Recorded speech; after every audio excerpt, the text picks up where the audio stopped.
Hello and welcome back to Planet Nibiru. In today's Nibiru news, we're going to be looking at a Texas community that's going underground. In order for Doomsday preparations, there's a Texas community that's going completely underground. There's a group of North Texans preparing for impending doom, but they're not just stockpiling guns and provisions and some of the things that you and I might be stockpiling. They're going to have underground bunkers, tunnels, and even a DNA vault. Make no mistake, they do plan on living in luxury and style. Where, you might ask? The place is called Ector, Texas. It's a tiny single traffic light town that most only see from the highway, but the pace in this century-old city is about to pick up. Just past the post office, work is now underway on a unique new neighborhood called Trident Lakes. Trident Lakes is a $300 million project being built on 700 acres just west of Ector, Texas, with an emphasis on safety and sustainability. Over the next few years, fields of grass will conceal 400 underground bunkers, a tunnel system, and even a vault to store DNA. It's all part of a plan to prepare for any impending doomsday. You get life insurances for when stuff goes really bad, but while you're at it, you live in a 5-star resort waiting for that doomsday. Pretty cool, huh?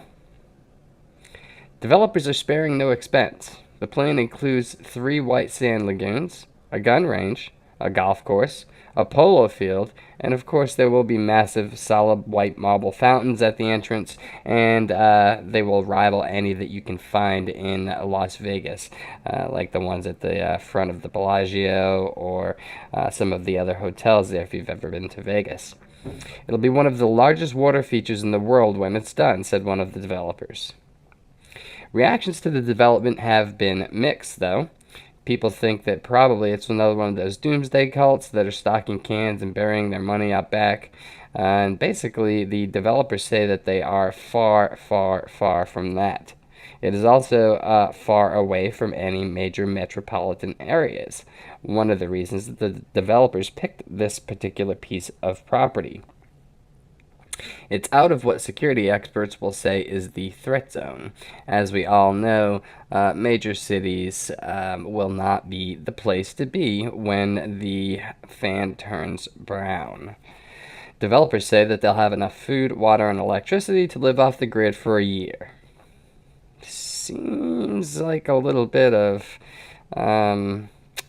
short-sightedness there, in my personal opinion. I think if you're building a $300 million underground neighborhood complete with gun ranges and golf courses underground, 1 year might be a little bit short, but they expect the first residents to begin moving in by early 2018.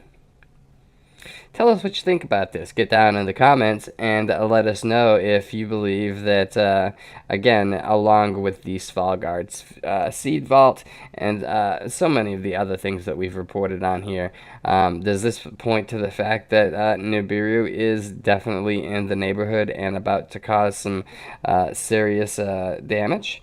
We know that the scientists have been saying lately that, or in the past few weeks, that we are headed into a mini ice age.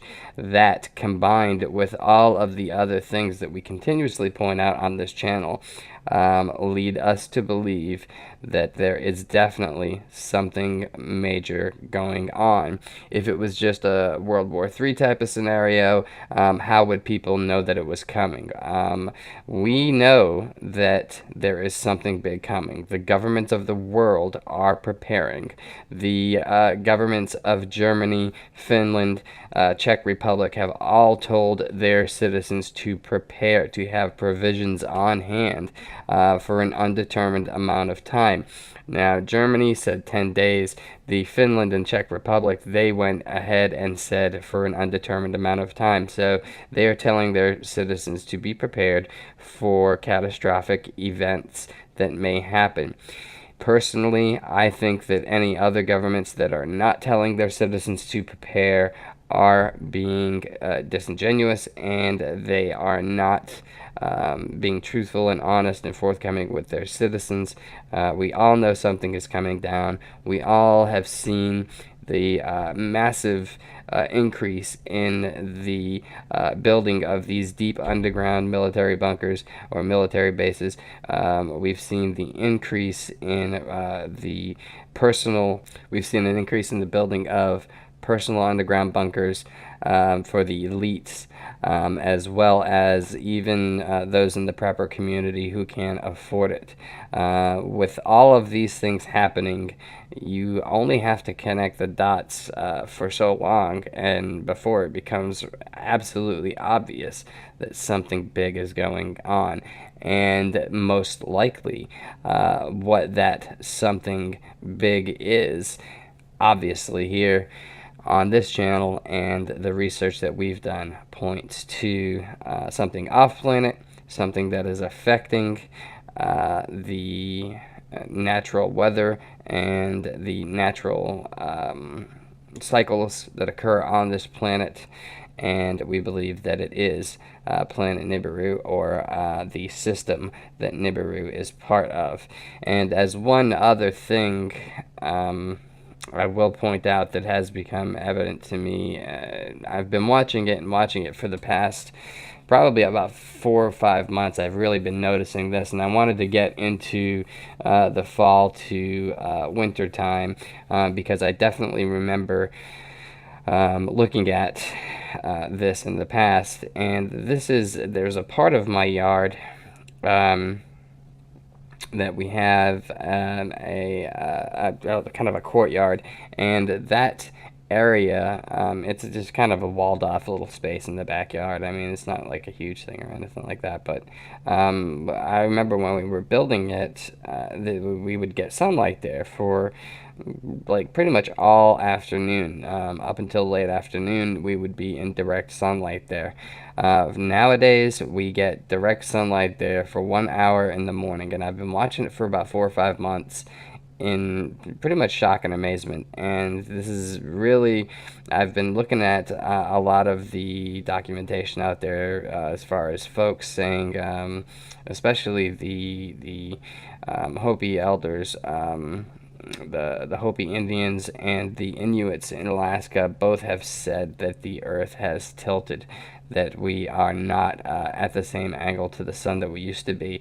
And I had not seen any indications of that. And then I started noticing that the sun was going down in a much different place, that I remembered it.